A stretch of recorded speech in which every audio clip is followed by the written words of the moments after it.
What again?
And I,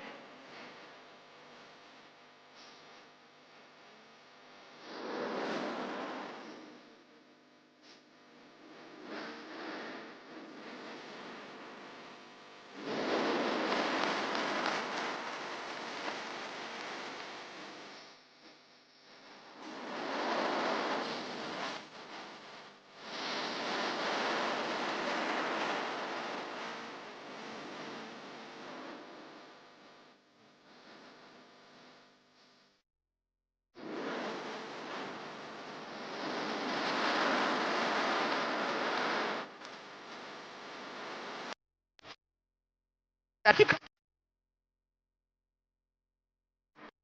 one line. Uh,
man. Oh, and by the way, before I forget, I know I have a habit in my shows of sometimes throwing a little Spanish in there. If you don't understand Spanish, I do apologize, okay? I promise I will be translating. I don't want anybody freaking out or reporting me to the management with concerns or issues, you know. What the hell is going on in there? What kind of show is this? No, somebody better hit the SAP button on that sumbitch real quick. I didn't pay good money to hear some Samoan speak Spanish.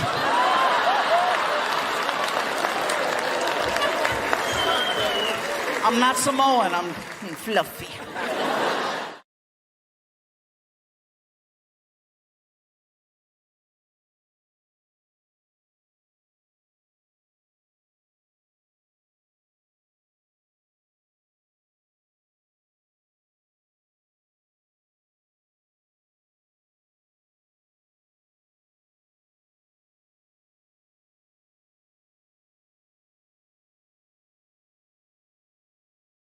Oh, and by the way, thank you to whoever brought the chocolate cakes in the back. I got them right before the show. Thank you very much. Very cool. Somebody brought Chico's tacos too. I thought that was great.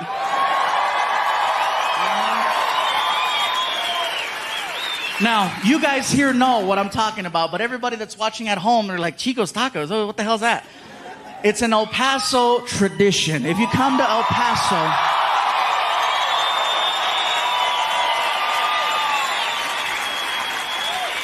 just know that that's right here. That's the tradition in El Paso. I ran into people in other places like Chicago and New York. I'm like, where are you from? El Paso. And I say, Chico's Tacos. And they're like, oh. Like, wow, yeah, that's hardcore. It is the craziest food I've ever tried, you guys. Craziest ever. Reason is, they give you these little taquitos and there's like a sauce and you pour it and like the taquitos float and then it absorbs and I never thought I'd see the day where I could drink a taco. Yeah. And you gotta have that at the end of the night. Don't try to freaking plan out events after going, you know. They'll say, oh, we're gonna eat at Chico's and then go to the movies. No, don't do that, don't do that. You'll be sitting there like, hey, this is a good movie, huh? This is the one where Nicolas Cage comes out and... Anyway, he plays the bad guy in this movie and it turns out really good. Then all of a sudden,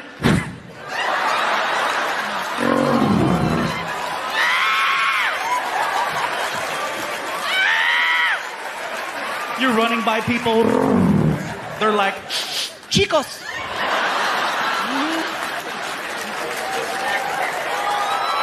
El Paso tradition.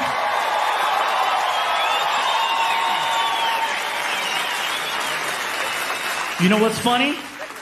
Is that a year from now, there'll be people watching this all over the world. Just like the first DVDs in Canada, Australia, and Europe, this DVD will wind up somewhere in Australia. And there'll be people in Australia going, what the hell's Chico's? Crocky, we gotta go. We gotta see Chico's. You watch, man. People freaking out. I say, we must go try Chico's. It sounds splendid. Yes, it does. Drink a taco. I never thought I'd see the day. I'm going to try it. El Paso it is.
Hell, you guys even have taco trucks.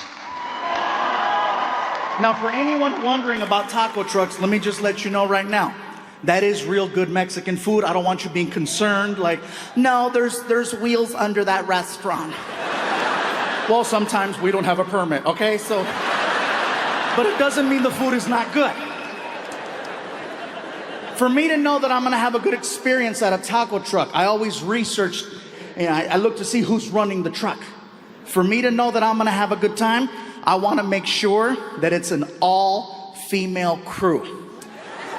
Not to sound sexist, it's just that when it's all women running the truck, they make me feel good about myself. They make me feel special. When I walk up at 1 o'clock in the morning and I have a buzz, they make me feel good. Hello? They come to the window. Hola, mi gordito, ¿cómo estás? ¿Cómo está ese gordito, chulito, este gordito? ¡Qué bonito! A ver, ojitos. I feel like a kid. I'm like, can I have a taco? Whatever you want me to get, I'll get it for you. Now see, when it's an all-Mexican male crew running the truck, it's late, they're tired, they're bitter.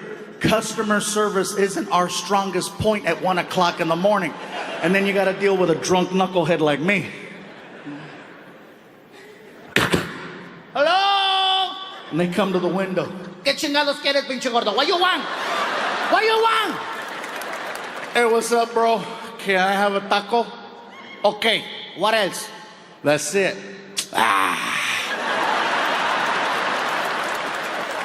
That's not even a word.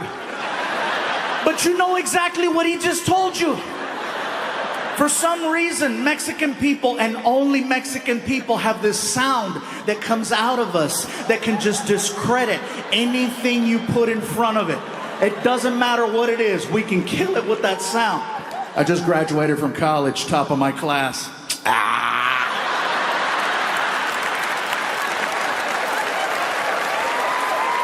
Well, fine, I'll work at Burger King. Papi, this is my fiance. He loves me. Fine, I'll be a whore. No, sometimes I...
Hell yeah, man.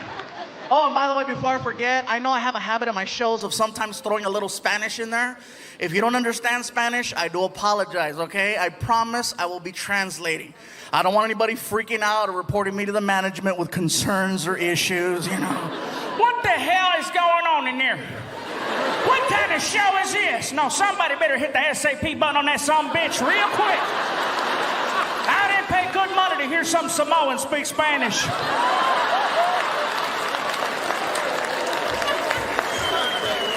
I'm not Samoan, I'm fluffy. I didn't know why the guy thought I was Samoan, you know? And I've had this happen a couple times where people go, "Are you Hawaiian?" I'm like, no. No, not just a shirt. I thought it was just a shirt, but no, how could it just be a shirt? Just because you wear a freaking sombrero, that doesn't make you Mexican. I see white people Cinco de Mayo wearing a sarape, walking a donkey with a sombrero. You don't look at them and go, "Hola, amigo." No, you're like, "Hey, Ted. Hi." You know, and he's walking around, "Hola, come on. Come on, stupid donkey. Donkey, come on." I don't get it, man. I'm just trying to do my own thing. But it's funny though. I didn't know why the guy thought I was Hawaiian until I actually went to Hawaii. I found out that Hawaiian people actually look like swollen Mexicans. They do. I got off the plane. I looked around. I was like, oh my God, my family. Even they were like, aloha brother, lo que le, malo malo. Orale.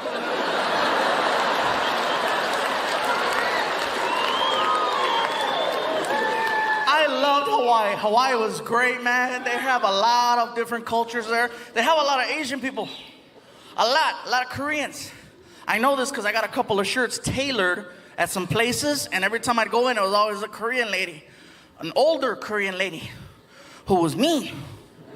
I'd walk in, and this one lady always had a comment to make. I'm there for a week, and every day she had a different comment. I walk in one day, and I couldn't say anything either because she was 75 years old. I can't say nothing back, you know, but there I am walking in. The lady behind the counter, Oh, look at who's here. Look at who's here. Oh, shit, we're gonna work hard today. The first time I came here, I got a chance to meet some people, and they says, you know what, Gabriel, have you ever been here? Have you ever been to Chicago? Like, no, it's my first time. They said, well, you know, we'd like to take you out to eat if you're down. And I'm like, well, hello. I am very down. They took me to a restaurant called Portillo's.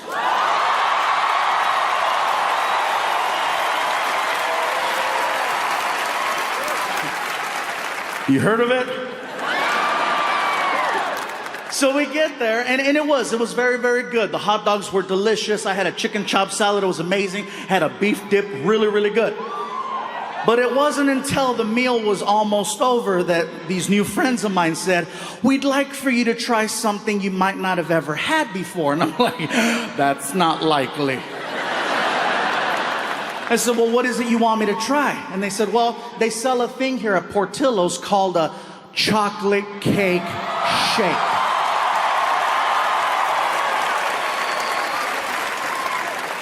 I said, you had me at chocolate.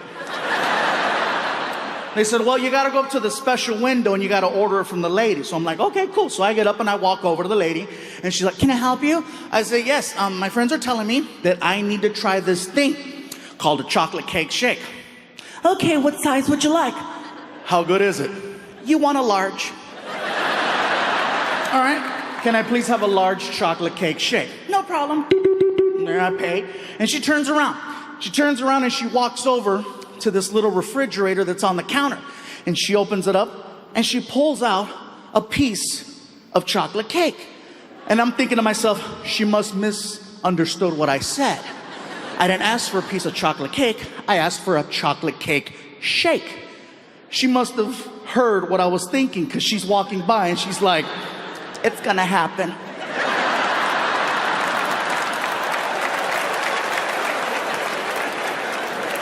She walks over to the blender, she takes the freaking lid off, and she just looks at me and does this. And I was like, no. And she's like, oh yeah. She pours it and she hands me this like 44-ounce chocolate shake, which is way more than anybody should be drinking. The straw was so thick you could almost fit your thumb in it, okay? So I grab the shake and I begin to attempt to drink it. So I'm just, and I can see the shake coming out.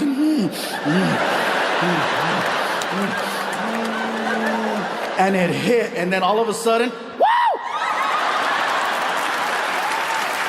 So during 2020, my dogs and I, the most normal thing we could do was just take a drive. Okay, drives, you could just get in the car. Nothing was open, but you could take a drive. And so we get in the car, and I put on this playlist and just drive. Eventually, we went out looking for food. And I know that sounds crazy to say it that way, but remember, 85% of the underlying conditions. I never once set foot in a market because I was afraid. All of my food came from friends and street vendors. Yeah. Yes, I support street vendors in case anyone's wondering.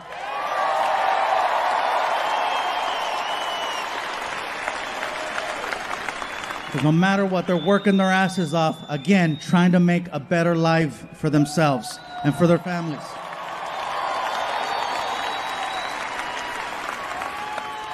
After leaving a taco stand one night, I realized that a lot of people needed to step out of their comfort zones in order to find alternative ways of making ends meet. I made the mistake one night of assuming the guy working the stand was Mexican. He wasn't. I even spoke Spanish to him, which is a no-no. The rule is, when engaging a brown person, you must speak English to them first, and then if there's a language barrier, then you go to Plan B high school Spanish. You start off in English. Hello, sir, may I? ¿Qué? No entiendo. ¿Qué pasó? Oh, hold on, I got this. Hola. Yummy. So I walked up to this guy at the stand, and I was like, he reminded me of a tío, so I was like, hey, ¿qué onda, compa? ¿Cómo estás? And which is like, hello, friend, how are you?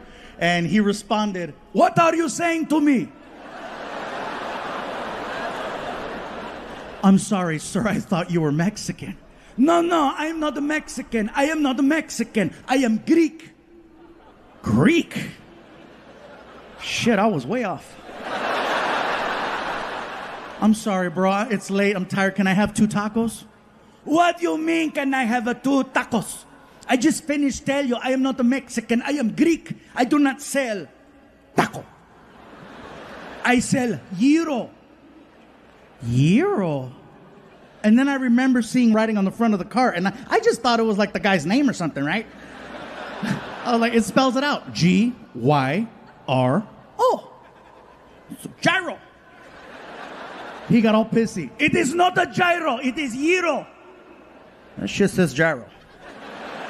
It is gyro. Bro, I'm tired, it's late. What is a gyro?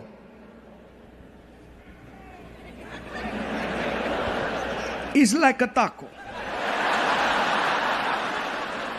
Give me 2.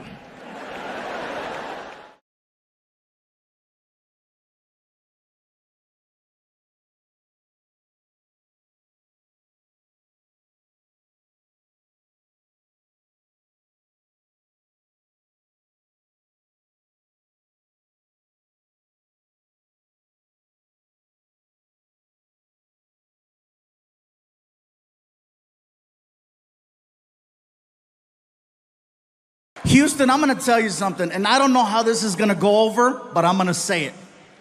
I would be an amazing gay partner. I would, all the way up until that one part, but even then. Have you ever driven a Lexus? Those are nice. Sometimes you got to take one for your own team. I'm just saying.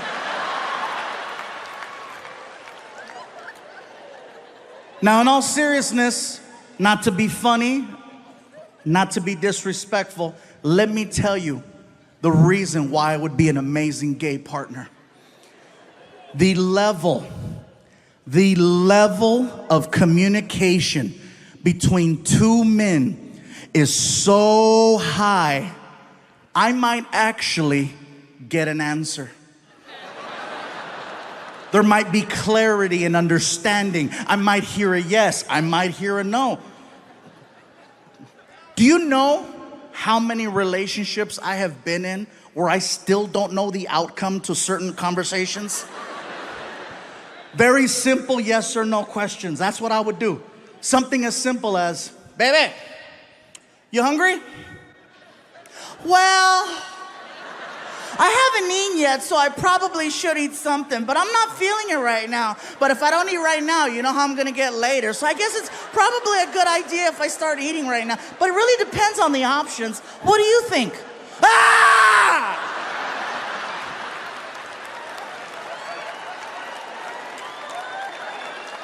What about this one? Baby, where would you like to eat?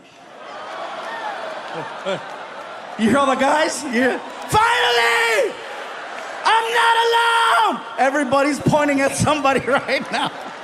Guys, am I right? This has to be, you would think that this is the safest question in the world to ask, but it's not. Well, just pick something. You know me, I'm go with the flow. Whatever you decide is okay with me. You know me already, just pick something. All right, we're going to Burger King. I don't like Burger King. Why do we gotta go to Burger King? Burger King gives me chorro. Chorro is Mexican diarrhea. How about this one? How do you feel? Really? Really? You want to know how I feel? Well, you know, maybe if you'd pay attention from time to time, you might know how I feel. You might not need to have to ask me such a question because you would already know exactly how I feel. The amount of time and energy I've exhausted to let you know how I feel, and you have the nerve to ask me, how do you feel?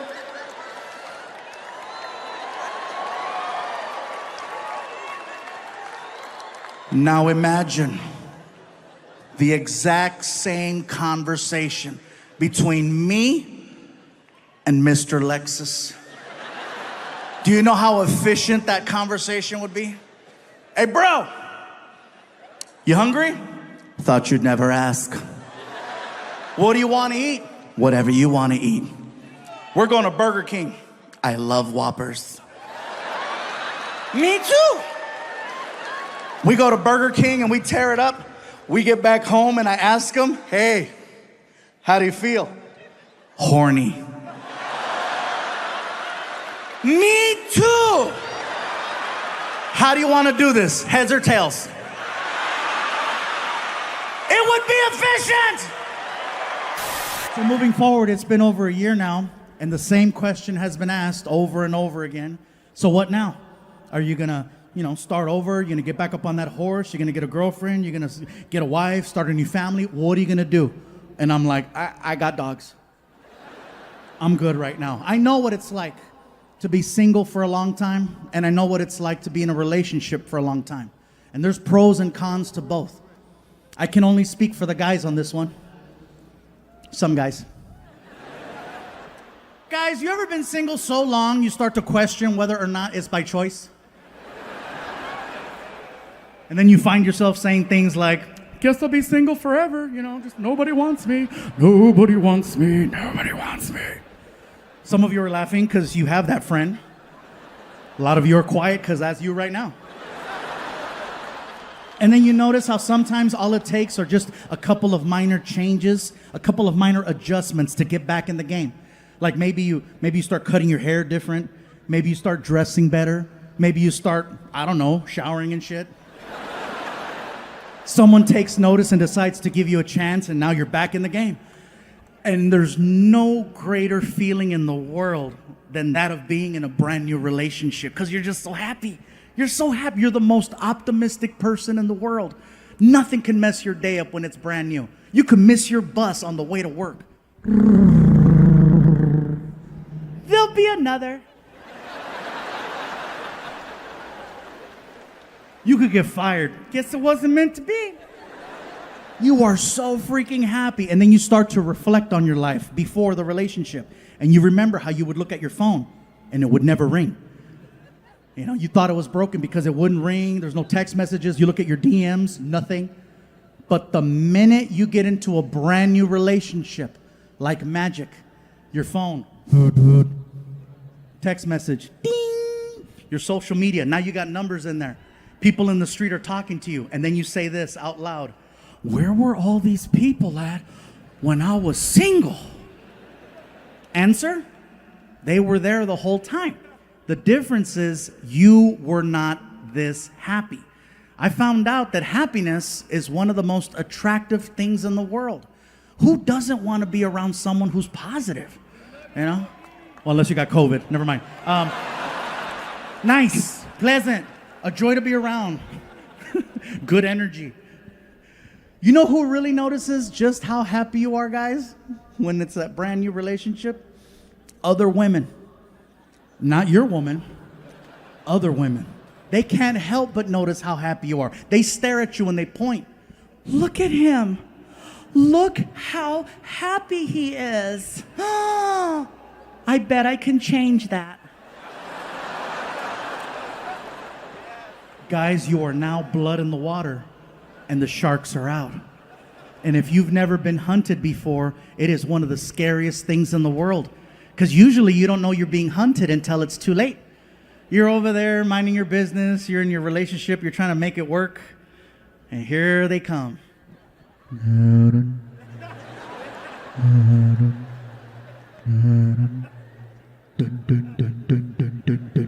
Before you know it, it's too late. She's got a hold of you, and she has you pinned down in the back seat of a car. And she's hitting you. She's hitting you with a baby shark doo doo doo doo doo doo, baby shark doo doo doo doo doo doo, baby shark doo doo doo doo doo doo, baby shark. You will never look at that song the same way again. You're welcome. I'm a dork too. I don't know how to talk to women. And this guy always comes, hello. Girls go crazy. And ladies, I'm gonna tell you right now, if a pretty man is your thing, if a gorgeous GQ guy is what you want, then by all means, go for it. But I'm gonna let you know right now, in the long run, a pretty man is gonna do nothing but lie to you, cheat on you, and break your heart. That's why, ladies, you need to start giving guys like me a chance.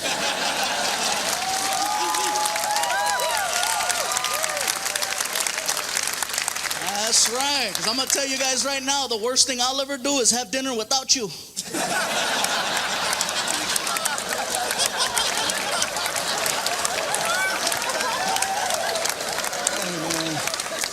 And everybody,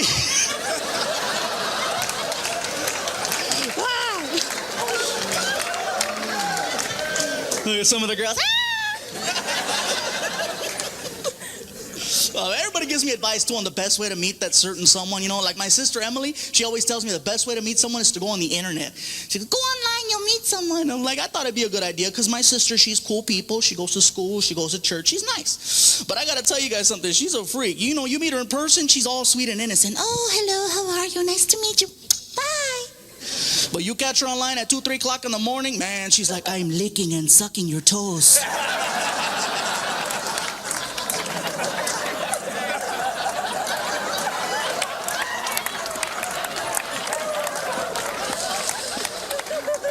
Ooh, do you like it? Now see, that's scary. It is, because I had no idea she was online. I was like, yeah, I like it.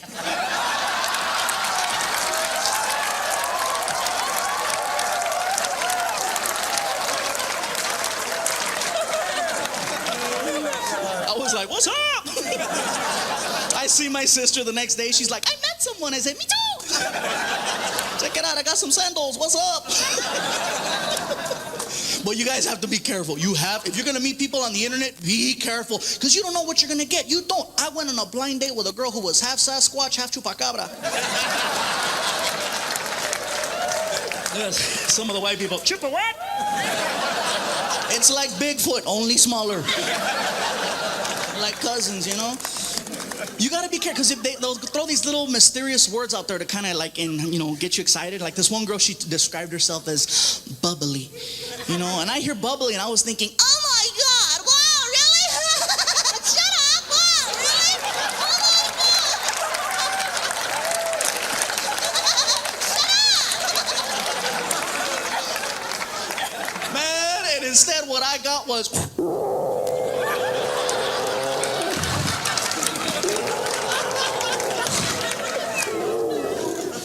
standing there.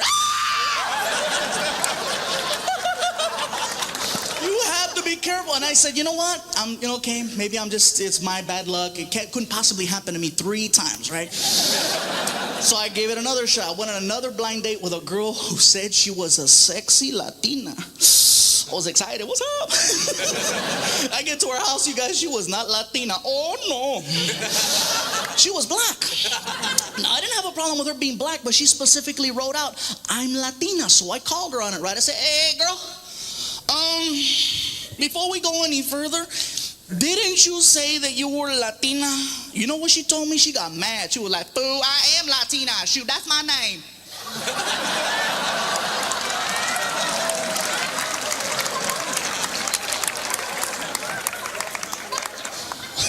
All right then.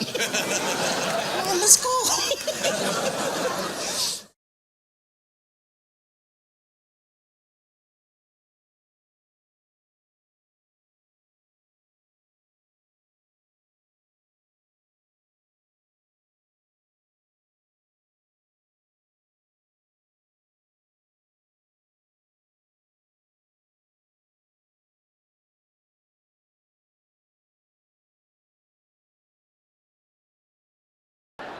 Like I said, no matter what you say, no matter what you do, someone's gonna find a way to twist things and make it bad. I've already gotten an email over the fact that I did that joke about that nothing on this planet loves me more than my dogs versus my son. Someone already reached out and they're like, oh my God, how devastating for your son. I'm like, he knows. I love him very much. My son is going on 25 years now. He's 24 years old. Frankie is 24 years old.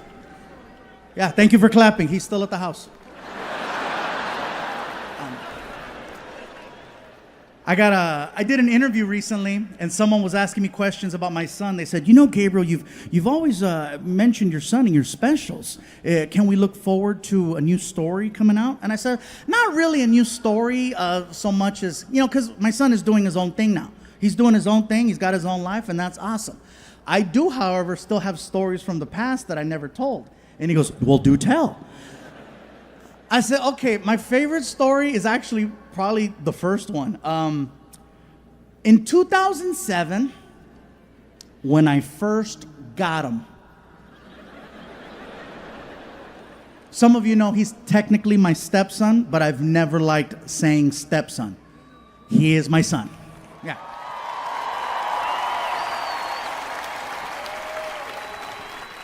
He is my son or my aftermarket child. No gray area. Anyway, it's 2007, and for some reason, I'm home on Halloween. Now, here's the thing. As a comedian, I have signed up to perform 365 days a year. There is no sacred day for me. I work on Christmas Day. I work on New Year's Eve, Valentine's Day, St. Patrick's Day, birthdays, holidays, special occasions, no matter what. My mom told me, si hay trabajo, hay que trabajar. You gotta work. Especially if you got a good job, you don't want no one to take it. So if you're gonna go for it, give it everything. So the fact that I'm not working on Halloween is super rare. And so my son's mom is like, she's like, I think this is so cool that you're home today.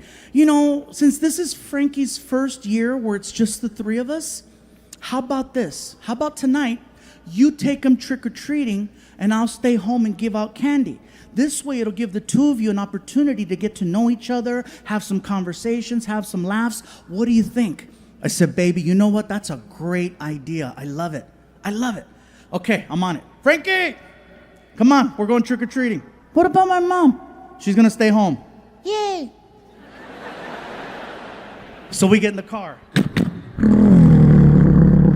And I take Frankie to that neighborhood. You know what I'm saying? That neighborhood that gives out the Costco candies? Yeah. So we park the car and we start going up the street. And I'm not wearing a costume. I'm there for him. So he's dressed up for your Halloween. I'm just me. So some of the doors we knocked on, the people freaked out. One guy was like, the Fluffy. I'm like, oh my God, I've never been referred to as the Fluffy. I didn't know what to say. It is I.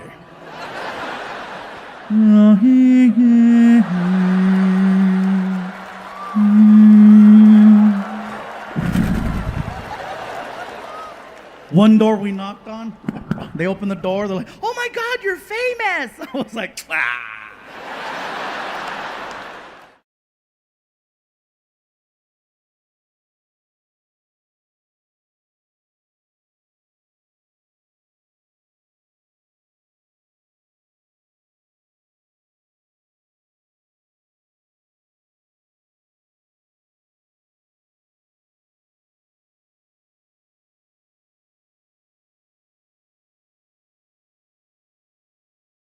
I want to let you all know right now that there are things about me that you don't know that you're going to find out sooner than later. So basically what I'm trying to do at this moment is do what my lawyer said and get ahead of it. I offended someone whose name I should have never brought up. I offended a professional fighter. His name is Canelo.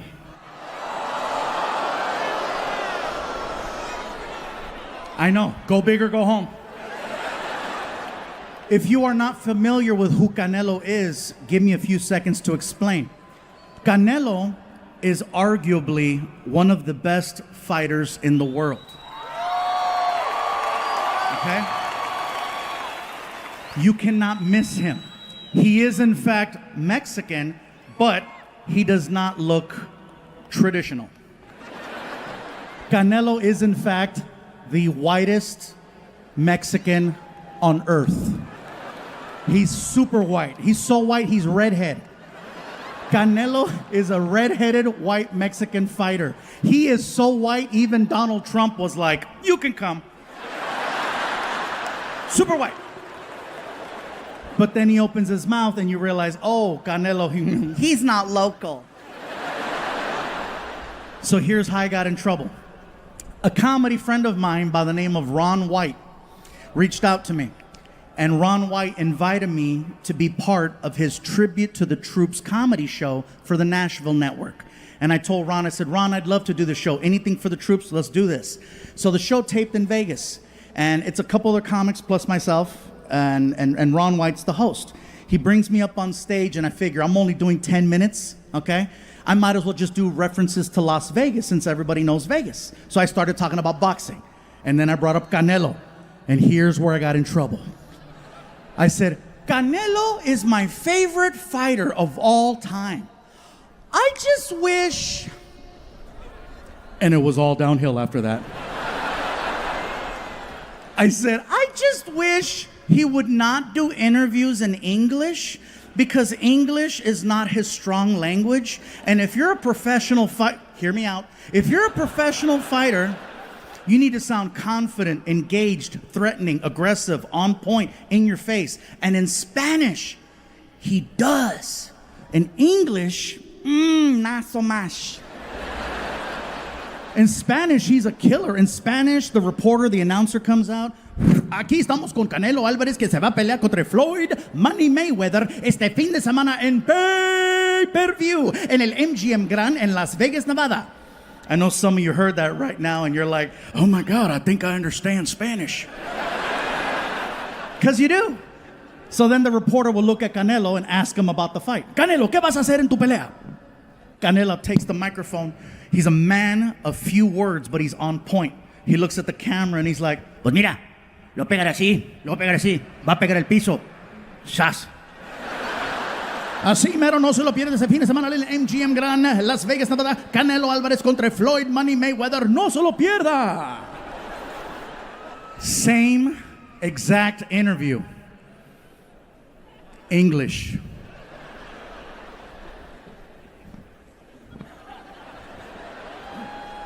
I'm standing here alongside Mexican superstar Saul Canelo Alvarez, who's going to be facing Floyd Money Mayweather this weekend on pay-per-view.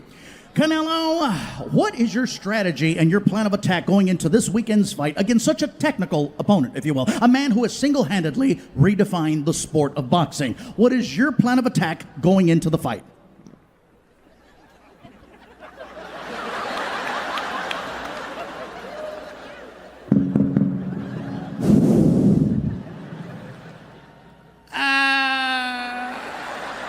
Well, I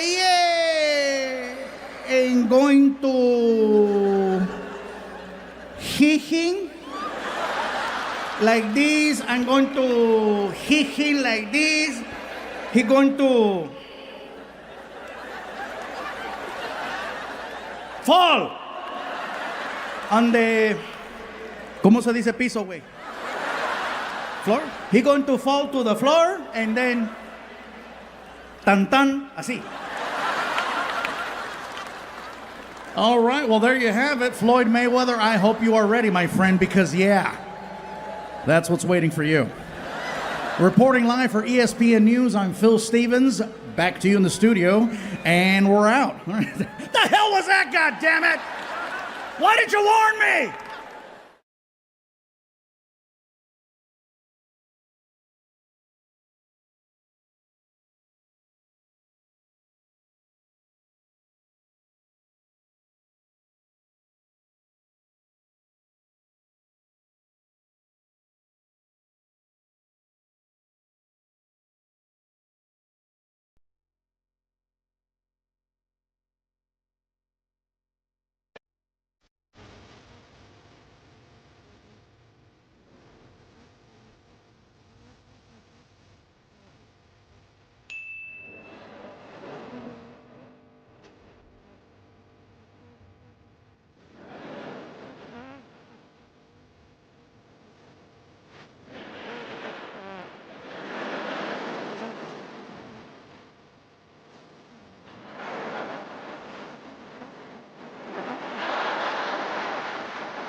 1 year ago, this city was flipped upside down by a hurricane.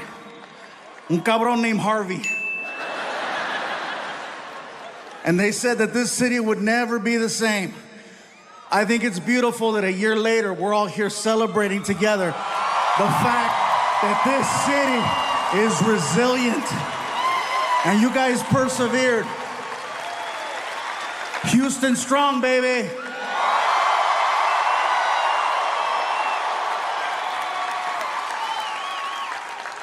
Yeah, that's serious. In all sincerity, you guys, I'm not trying to kiss your ass. I already got your money. Freaking Houston. I love this town. I've been coming here for 20 years. 20 years. Started off performing at a comedy club called The Laugh Stop. And then, of course, we jumped over to the Improv, and then I performed everywhere. I even did a one-nighter in Tomball. That's a long story for the people at home. I won't even get into that. I want to give you guys a heads up and let you know now that tonight I feel extra comfortable. You're gonna notice that you might hear a little bit more Spanish than you normally would.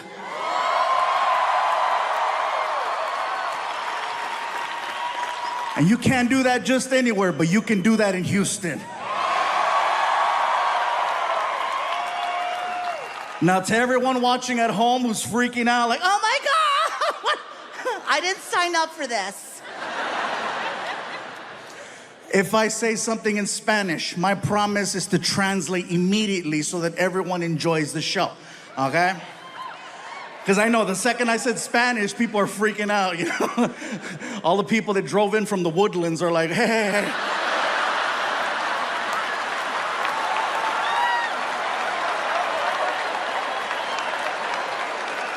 And for everyone at home, what does he mean by that? The people from the Woodlands, you know.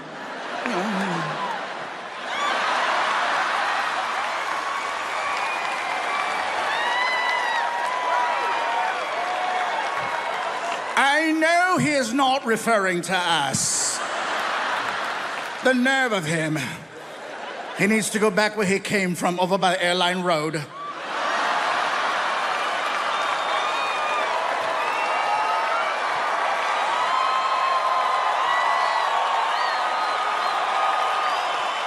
That's right. I know where you keep your brown people.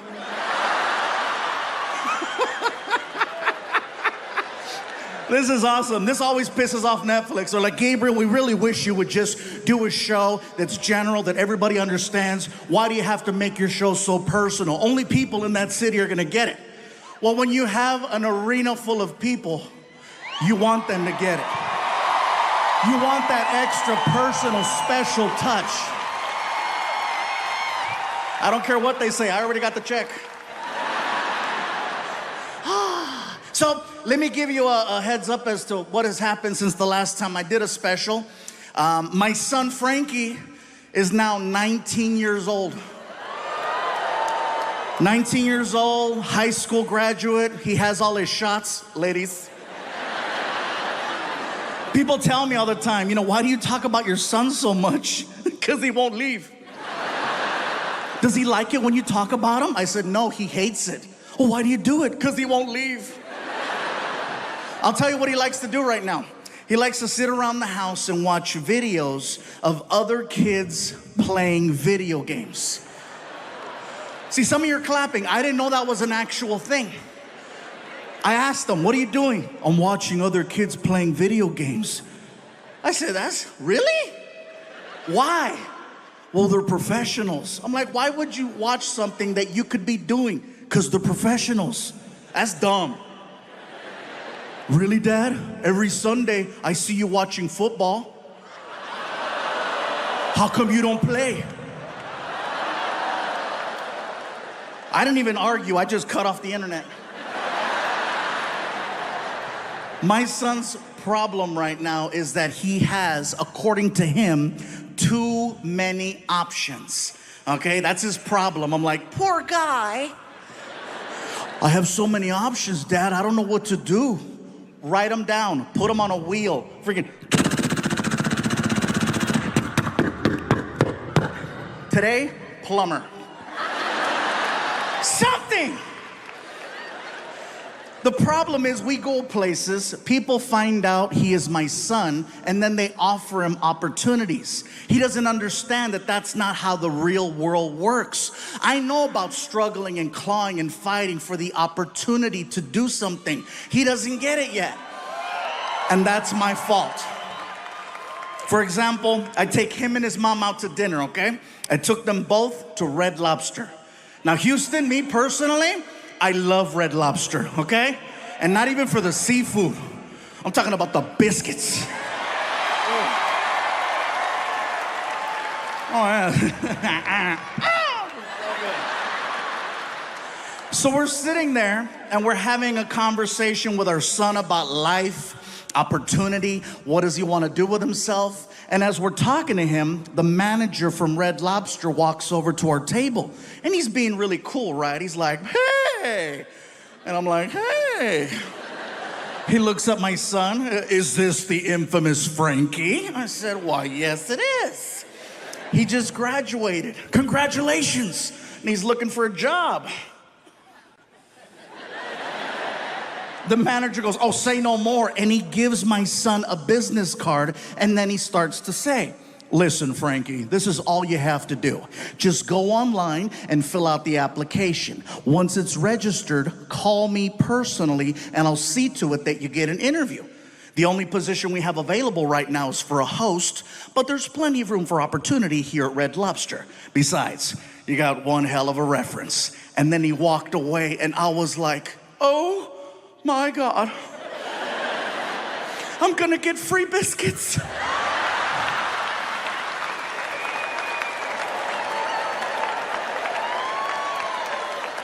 My son looks at me and says, I don't want to work at Red Lobster.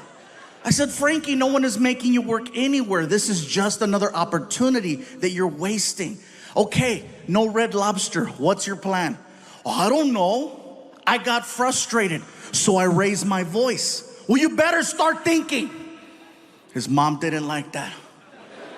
Don't talk to him like that. I said, look, biscuit blocker.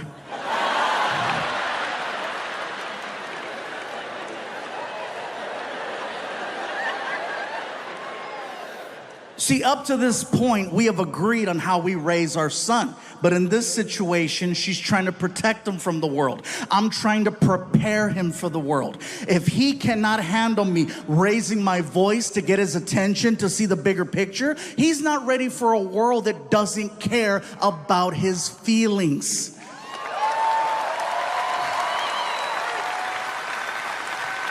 So I say, you know what? I gotta have a one-on-one with him. I gotta have a one-on-one without...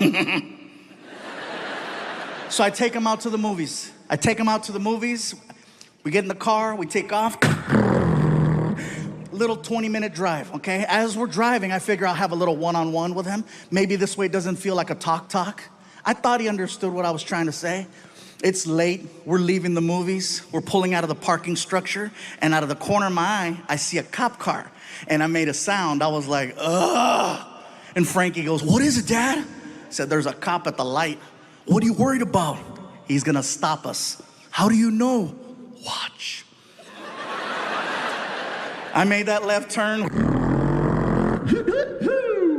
Frankie's losing it. It's happening! I said, relax. I pull over. Cop pulls up from behind. Immediately. Driver, windows down. Oh. Driver, hands out the window. Serious?